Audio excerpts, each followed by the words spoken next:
Baik, Assalamualaikum warahmatullahi wabarakatuh. Sebelumnya izinkan saya untuk memperkenalkan diri terlebih dahulu. Nama saya Waki Ramadan Kais. Di sini saya akan mempresentasikan suatu presentasi, tetapi di sini saya meminta maaf terlebih dahulu karena mohon maaf jika masih baik. Kita langsung saja masuk ke dalam presentasinya. Di sini saya akan mempresentasikan tentang perancangan game The Leader of Class. Game yang saya buat untuk tugas MPP 2024. Baik, sebelumnya kita harus tahu dulu game apa yang kita buat.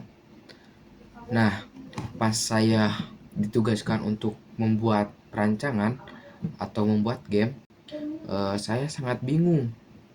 Apa ya kira-kira game yang simple tapi menarik untuk pengguna-pengguna awam. Terus saya kan mempunyai wakil KM. Di waktu itu saya juga lumayan mempunyai pikiran, gimana sih kalau game itu bertemakan KM? Soalnya tidak semua orang kan bisa jadi KM. Nah, kan KM juga mempunyai tugas untuk mengawasi teman sekelas yang malas dan lambat dalam mengerjakan tugas, ya kan? Jadi KM itu bertugas untuk bertanggung jawab, harus memastikan bahwa semua teman sekelas mengerjakan tugas. Jadi pada game ini kita sudah melihat jelas ya bahwa game ini itu menjelaskan tentang pertualangan KM untuk memastikan bahwa teman sekelasnya itu mengerjakan tugas dengan baik. Ya,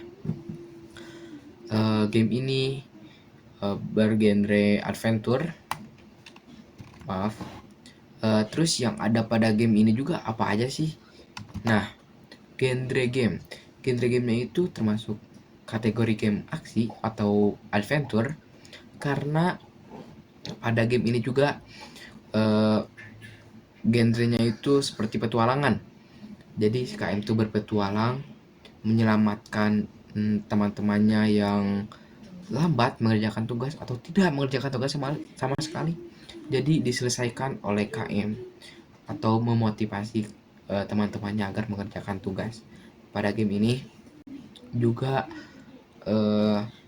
mengajarkan kita untuk mengerjakan tugas baik, dan juga game ini juga berbentuk seperti motivasi untuk diri kita sendiri. Lalu yang kedua itu gameplay yang menarik. Gameplay game ini cukup menarik karena mengasah otak. Jadi pada gameplay game yang The Leader of Class ini itu seperti contohnya kita ambil Super Mario.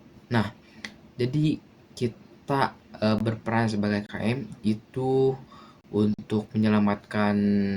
Kalau dari Super Mario itu kita bertujuan untuk ke bendera. Nah, kalau kita itu bertujuan untuk menyelamatkan teman yang dikurung oleh rasa malas. Nah, jadi yang Super Mario itu musuhnya itu seperti jamur kan. Nah, kalau di game Clash kita musuhnya itu seperti rasa malas atau rasa pengen main game, main TikTok. Nah, jadi kita lawan untuk menyelamatkan ketujuan kita, yaitu menyelamatkan teman-teman kita dari kurungan malas itu. Terus pada game ini juga tidak hanya lompat atau mengalahkan rasa malas.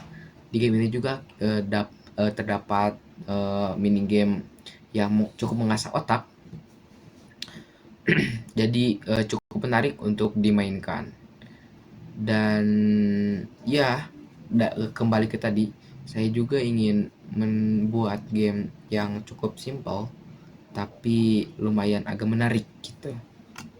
lalu ada cerita yang seru. Nah, tadi saya sudah sampaikan pada game ini juga menjelaskan tentang KM yang berusaha menyelamatkan teman-temannya. Jadi si KM itu kayak berpetualang menyelamatkan tugas-tugasnya, menjelajahi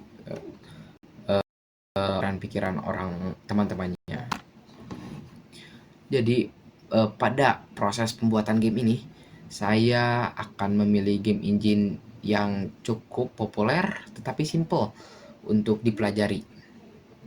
Ya mungkin kalian sudah tahu game engine apa ini. Game engine ini juga cukup populer ya. Game engine ini adalah Godot. Godot adalah salah satu game engine yang cukup mudah untuk dipelajari karena Godot juga termasuk game engine yang cukup mudah. Jadi banyak fasilitas-fasilitas atau fitur-fitur yang ada pada game engine ini yang cukup mudah untuk dipelajari. Jadi saya juga melihat game-game yang dibuat oleh game engine ini cukup menarik. Jadi saya juga bertekad untuk mempelajari game engine ini juga, terus menciptakan game. Baik. Lalu untuk flow chart analysis juga. Nah, kita kan pusing ya kalau kita langsung praktek game, kita langsung praktek membuat game. Kita harus dulu membuat flow chart. Nah, untuk flow chartnya itu adalah ini start. Jadi waktu kita start itu kita akan masuk ke main menu. Nah, kalau udah dari menu, kita masuk ke dalam opsi yaitu free mode dan story mode. Pada free mode, kita bisa langsung menjalankan puzzle-puzzle atau kita langsung bisa mengerjakan puzzle-puzzle yang ada pada game Clash of Leader of Clash. Tapi kan kita bingung ya, gimana sih caranya menyelesaikan tugas ini. Nah, untuk solusi tersebut kita harus masuk dulu ke free mode.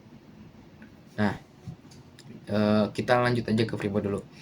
Kita harus free mode. Nah, di dalam free mode ini kita berperan sebagai KM untuk menyelamatkan teman-teman kita dari rasa malas untuk mengerjakan tugas yang pasti. Lalu di dalam free mode kita sudah mulai memantau siswa. Dalam flowchart ini memantau siswa itu seperti kita langsung mengerjakan tugas kita sebagai KM itu bagaimana, atau tugas apa yang harus dilakukan oleh KM, untuk petualangan apa yang akan dialami oleh si KM. Terus setelah itu kita akan masuk ke penilaian. Penilaian itu kayak nilai si teman kita itu berapa, karena itu kan yang kita mau untuk menyelesaikan game ini. Jadi kita bermain game untuk menyelamatkan nilai teman kita. Nah, jadi untuk nilai teman kita yang tidak sesuai KM, kita akan melakukan for loop, kita akan melakukan looping, dan langsung kita masuk lagi ke mulai memantau siswa. Terus jika pada lulus KKM, jadi semua teman-teman kita lulus KKM, kita akan mendapatkan penghargaan dan naik level. Terus selesai game level pertama. Nah, jadi game ini juga mempunyai banyak level ya, dan juga kita juga dapat penghargaan yang dapat kita tukarkan dengan skin atau ability yang KM punya. Nah, terus kita juga kan di sini ada free mode. Free mode itu kita hanya bisa memainkan puzzle-puzzlenya aja yang ada di adventure-nya. Jadi kita tidak bisa menjalankan masuk ke story mode, tapi kita menjalankan puzzle-puzzle yang ada pada level di story mode-nya itu.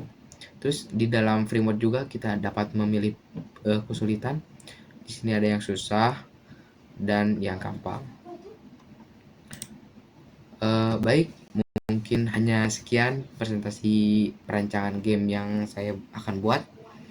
Dengan harapan saya akan membuat game ini dengan baik dan lancar. Mungkin hanya sekian. Wassalamualaikum warahmatullahi wabarakatuh. Terima kasih.